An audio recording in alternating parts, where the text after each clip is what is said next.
सबसे पहले हम हाइपरटेंशन का मतलब समझ लेते हैं। हाइपरटेंशन का सिंपल मतलब होता है increase in the blood pressure. जब हमारा ब्लड प्रेशर नॉर्मल लेवल से काफ़ी ज़्यादा इंक्रीज हो जाता है, नॉर्मल लेवल से काफ़ी ज़्यादा बढ़ जाता है, इसी बढ़े हुए ब्लड प्रेशर को हाइपरटेंशन बोला जाता है। इसके बाद हम definition of anti hypertensive drugs के बारे में समझ लेते हैं। The drugs which are used in the treatment of hypertension are called as anti hypertensive drugs. ऐसे ड्रग्स, ऐसे मेडिसिन जिनका इस्तेमाल हाइपरटेंशन डिजीज को ठीक करने के लिए किया जाता है, ऐसे ही ड्रग्स को एंटी हाइपरटेंसिव ड्रग्स बोला जाता है। एंटी हाइपरटेंसिव ड्रग्स का एक और डेफिनेशन है, उसको भी हम समझ लेते हैं। The drugs which reduces the elevated blood pressure are called as anti hypertensive drugs. ऐसे ड्रग्स, ऐसे मेडिसिन जो हमारे बढ़े हुए ब्लड प्रेशर को, एलिवेटेड ब्लड प्रेशर को कम करने का काम करता है, रिड्यूस करने का काम करता है, ऐसे ही ड्रग को हम एंटी हाइपरटेंसिव ड्रग्स बोलते हैं। सो ये तो था definition and introduction of anti hypertensive drugs. Hope आपको अच्छे तरीके से समझ गया होगा। इसके बाद हम classification of anti hypertensive drugs के बारे में समझ लेते हैं। अगर हम बात करें इसके क्लासिफिकेशन की, सो एंटी हाइपरटेंसिव ड्रग्स के अंदर काफ़ी सारे लिस्ट ऑफ ड्रग्स आते हैं। सबसे पहला है diuretics. Diuretics again 3 main part में क्लासिफाई होता है। सबसे पहला है थायाजाइड डायूरेटिक्स। इसके अंदर आते हैं हाइड्रोक्लोरथायाजाइड, क्लोरथेलिडोन एंड इंडेपामाइड। दूसरा है हाई सीलिंग डायूरेटिक्स। इसके एग्जाम्पल है फ्यूरोसेमाइड। तीसरा है पोटेशियम स्पेरिंग डायूरेटिक। इसके एग्जाम्पल है स्पाइरोनोलैक्टोन एंड अमीलोराइट। दूसरे class of anti hypertensive drug है एसीई इनिबिटर्स, यानी कि एंजियोटेंसिन कन्वर्टिंग एंजाइम इनिबिटर्स। इसके एग्जाम्पल है captopril, enalapril, lisinopril, perindopril, ramipril and fosinopril. इसके बाद है एंजियोटेंसिन रिसेप्टर ब्लॉकर्स। इसके एग्जाम्पल है लोसर्टन, कैंडीसर्टन, वालसर्टन एंड टेल्मीसर्टन। इसके बाद आते हैं कैल्शियम चैनल ब्लॉकर्स। इसके मेन एग्जाम्पल है वेरापामिल, डिल्टियाजेम, नेफिडेपिन, फिलोडिपिन, एम्ब्लोडिपिन, नेट्राडिपिन। इसके बाद आते हैं बीटा एड्रीनर्जिक ब्लॉकर्स। इसके एग्जाम्पल है प्रोप्रेनोलॉल, मेटोप्रोलॉल एंड एटिनोलॉल। इसके बाद आते हैं अल्फा प्लस बीटा ब्लॉकर्स। इसके एग्जाम्पल है लेबेटोलॉल एंड कार्विडोलॉल। इसके बाद आते हैं अल्फा एड्रीनर्जिक ब्लॉकर्स। इसके मेन एग्जाम्पल है प्राजोसिन, टेराजोसिन, फिनटोलामाइन एंड फिनोक्सीबेंजामाइन। इसके बाद आते हैं सेंट्रल सिम्पैथोलाइटिक्स। इसके मेन एग्जाम्पल है clonidine and methyl dopa. Last class of drug है vasodilators. And vasodilators again 2 main part में क्लासिफाई होते हैं। पहला है आर्टेरियोलर। इसके एग्जाम्पल है हाइड्रालाजिन, मिनॉक्सिडिल। दूसरा है आर्टियोलर प्लस वीनस। इसके एग्जाम्पल है सोडियम नाइट्रोप्रोसाइड। सो ये तो था classification of anti hypertensive drugs. Hope आपको अच्छे तरीके से समझ गया होगा। इसके बाद हम vaso constriction and vaso dilation का मतलब समझ लेते हैं, जो कि काफी ज्यादा इंपॉर्टेंट पॉइंट है। वैसो कंस्ट्रिक्शन की वजह से हमारा जो ब्लड वेसल है वो काफी ज्यादा पतला हो जाता है, काफी छोटा हो जाता है और नैरो हो जाता है। वैसो कंस्ट्रिक्शन की वजह से हमारा जो ब्लड प्रेशर है वो इंक्रीज होना चालू हो जाता है। अगर हम बात करें वैसो डायलेशन की, सो वैसो डायलेशन की वजह से हमारा ब्लड वेसल काफी बड़ा हो जाता है, फैल जाता है, काफी चौड़ा हो जाता है। और वैसो डायलेशन की वजह से हमारा जो ब्लड प्रेशर है वो डिक्रीज होना चालू हो जाता है। नेक्स्ट हम pharmacological actions of anti hypertensive drugs के बारे में समझ लेते हैं। यानी कि एंटी हाइपरटेंसिव ड्रग्स हमारे बॉडी के अंदर कौन कौन सा एक्शन किस तरीके से दिखाता है उसके बारे में समझ लेते हैं। सबसे पहला है diuretics. Diuretics lower the blood pressure by increasing urine output. Different types of diuretic act on various part of the kidney और nephron. Thiazide diuretic work on the distal tubule, high ceiling diuretic work on the loop of Henle and potassium sparing diuretics work on the collecting duct. Diuretics हमारे body के अंदर urine output को increase कर देता है, urine के production को increase करने का काम करता है। और इसी के वजह से डायूरेटिक्स हमारे बॉडी के अंदर बढ़े हुए ब्लड प्रेशर को रिड्यूस करना चालू कर देते हैं। जितने भी डिफरेंट टाइप के डायूरेटिक्स होते हैं ये हमारे किडनी एंड नेफ्रॉन के अंदर अलग अलग जगह पर अपना एक्शन दिखाते हैं। जैसे कि थायाजाइड डायूरेटिक्स हमारे नेफ्रॉन के अंदर डिस्टल ट्यूब्यूल पर अपना एक्शन दिखाता है। हाई सीलिंग डायूरेटिक्स हमारे नेफ्रॉन के अंदर लूप ऑफ हेनली पर अपना एक्शन दिखाता है। एंड पोटेशियम स्पेरिंग डायूरेटिक्स हमारे किडनी या फिर नेफ्रॉन के अंदर कलेक्टिंग डक्ट के ऊपर अपना एक्शन दिखाता है। नेक्स्ट है एसीई इनिबिटर्स यानी कि angiotensin converting enzyme inhibitors. In our body angiotensin 1 converts into angiotensin 2 with the help of angiotensin converting enzyme. This angiotensin 2 is a powerful vasoconstrictor. It increases the blood pressure by narrowing the blood vessel. ACE inhibitors like captopril, enalapril, lisinopril block or inhibit the angiotensin converting enzyme, which leads to vasodilation and by which blood pressure decreases। हमारे body के अंदर एक chemical होता है जिसका नाम है angiotensin 1। ये एंजियोटेंसिन 1 एक एंजाइम के मदद से एंजियोटेंसिन 2 में कन्वर्ट हो जाता है और ये एंजाइम का नाम है एंजियोटेंसिन कन्वर्टिंग एंजाइम। ये जो एंजियोटेंसिन 2 है ये केमिकल काफ़ी ज़्यादा पावरफुल वैसो कंस्ट्रिक्टर होता है और इसी के वजह से हमारे बॉडी के अंदर ब्लड प्रेशर इंक्रीज होना चालू हो जाता है। एसीई इनिबिटर्स यानी कि एंजियोटेंसिन कन्वर्टिंग एंजाइम इनिबिटर जैसे कि captopril, enalapril and lisinopril angiotensin converting enzyme को ब्लॉक कर देते हैं, एंजियोटेंसिन कन्वर्टिंग एंजाइम को इनिबिट कर देते हैं। जैसे ही ये एंजाइम इनिबिट हो जाएगा वैसे ही एंजियोटेंसिन 1 कभी भी एंजियोटेंसिन 2 में कन्वर्ट नहीं हो पाएगा और जब एंजियोटेंसिन 2 हमारे बॉडी में नहीं होता है तब हमारे बॉडी के अंदर वैसोडाइलेशन कंडीशन प्रोड्यूस हो जाता है और वैसोडाइलेशन कंडीशन के वजह से हमारा जो बढ़ा हुआ ब्लड प्रेशर है वो धीरे धीरे डिक्रीज होना चालू हो जाता है। नेक्स्ट है beta blockers. Beta blockers like propranolol, metoprolol, atenolol block beta receptors in the heart which results in decreased blood pressure. Beta blockers also prevent migraine and reduce symptoms of anxiety. They are also used in arrhythmias and heart failure. They also produce bronchodilation. Beta blocker जैसे कि प्रोप्रेनोलॉल, metoprolol and अटीनोलॉल हमारे heart के अंदर beta receptors को block करने का काम करते हैं। जैसे ही हमारे हार्ट के अंदर बीटा रिसेप्टर्स ब्लॉक हो जाते हैं वैसे ही हमारा बढ़ा हुआ ब्लड प्रेशर डिक्रीज होना चालू हो जाता है। इसी के साथ साथ बीटा ब्लॉकर्स हमारे बॉडी के अंदर माइग्रेन को भी प्रिवेंट करता है एंड एंजाइटी के सिम्टम्स को भी रिड्यूस करने का काम करता है। इसी के साथ साथ beta blockers arrhythmia and heart failure को ठीक करने के लिए भी यूज किए जाते हैं। बीटा ब्लॉकर्स हमारे बॉडी के अंदर ब्रोंकोडायलेशन कंडीशन भी प्रोड्यूस कर सकता है। नेक्स्ट है alpha adrenergic blockers. Alpha blockers like prazosin, terazosin block alpha receptors by which the blood vessels get relaxed, and when blood vessels relax the blood pressure decreases. They also cause meiosis in the eye and increases intestinal motility.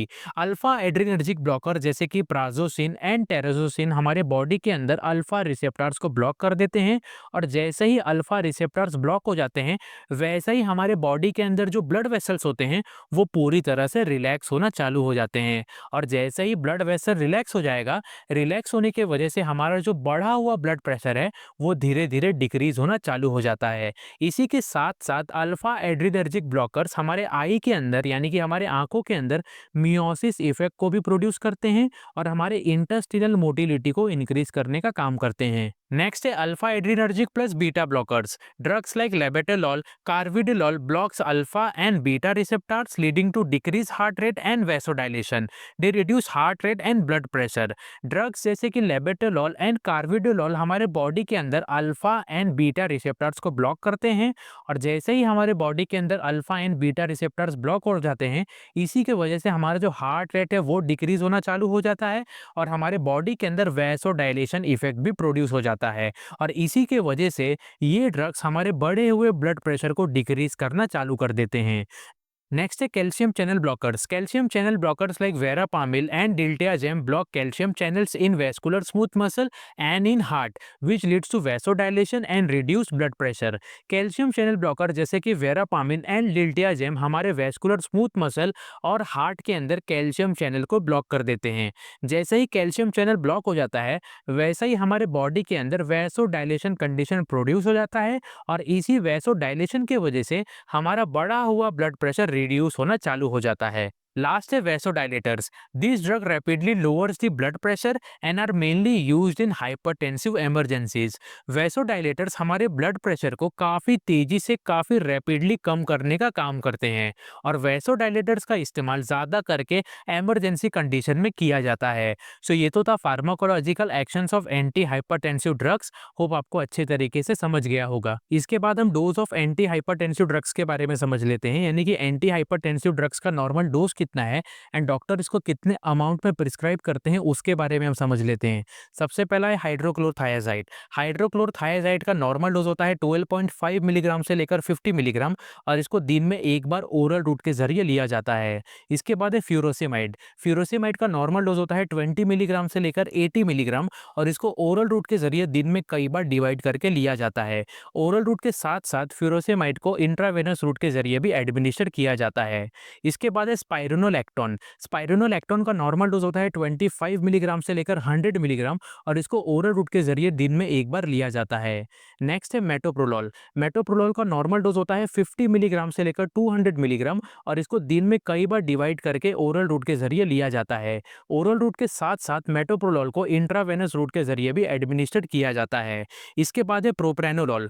प्रोप्रेनोलॉल का normal dose होता है 40 milligram से लेकर 160 milligram और इसको दिन में कई बार डिवाइड करके ओरल रूट के जरिए एडमिनिस्ट्रेट किया जाता है। ओरल रूट के साथ साथ प्रोप्रेनोलॉल को इंट्रावेनस रूट के जरिए भी लिया जाता है। नेक्स्ट है लेबेटोलॉल। लेबेटोलॉल का नॉर्मल डोज होता है 100 मिलीग्राम से लेकर 400 मिलीग्राम और इसको दिन में 2 बार डेली ओरल रूट के जरिए लिया जाता है। ओरल रूट के साथ साथ लेबेटोलॉल को इंट्रावेनस रूट के जरिए भी एडमिनिस्ट्रेट किया जाता है।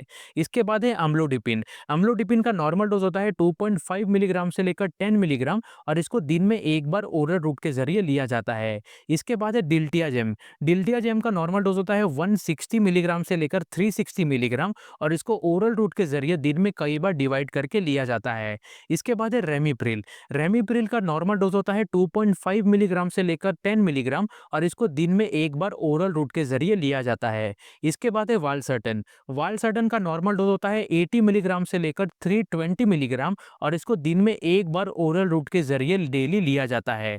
इसके बाद है टेल्मिसर्टन। टेल्मिसर्टन का नॉर्मल डोज होता है 20 मिलीग्राम से लेकर 80 मिलीग्राम और इसको ओरल रूट के जरिए दिन में एक बार डेली लिया जाता है। इसके बाद है प्राजोजिन। प्राजोजिन का नॉर्मल डोज होता है 1 मिलीग्राम से लेकर 5 मिलीग्राम और इसको डेली ओरल रूट के जरिए दिन में 2 से 3 बार लिया जाता है। नेक्स्ट है क्लोनिडिन। क्लोनिडिन का नॉर्मल डोज होता है 0.1 मिलीग्राम से लेकर 0.8 मिलीग्राम और इसको भी दिन में कई बार डिवाइड करके ओरल रूट के जरिए दिया जाता है।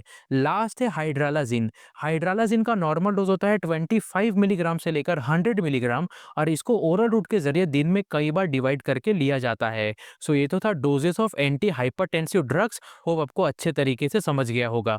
इसके बाद हम indications of anti hypertensive drugs के बारे में समझ लेते हैं, यानी कि एंटी हाइपरटेंसिव ड्रग्स का यूजेस क्या क्या है एंड इसको कौन कौन से कंडीशन एंड डिजीज को ठीक करने के लिए इस्तेमाल किया जाता है उसके बारे में हम समझ लेते हैं।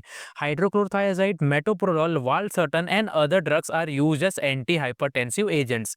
जैसा कि अभी हमने क्लासिफिकेशन में देखा था कि हाइड्रोक्लोरथायाजाइड, मेटोप्रोलोल, वालसर्टन और इसके साथ कई सारे ऐसे ड्रग्स होते हैं जिनका इस्तेमाल एंटी हाइपरटेंसिव एजेंट्स की तरह किया जाता है।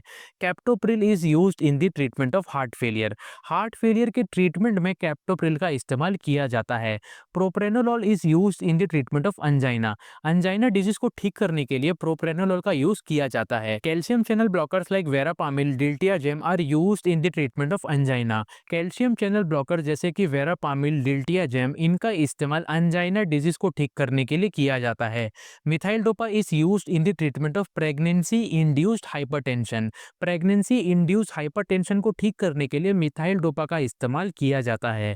This drug are also used in the treatment of myocardial infarction.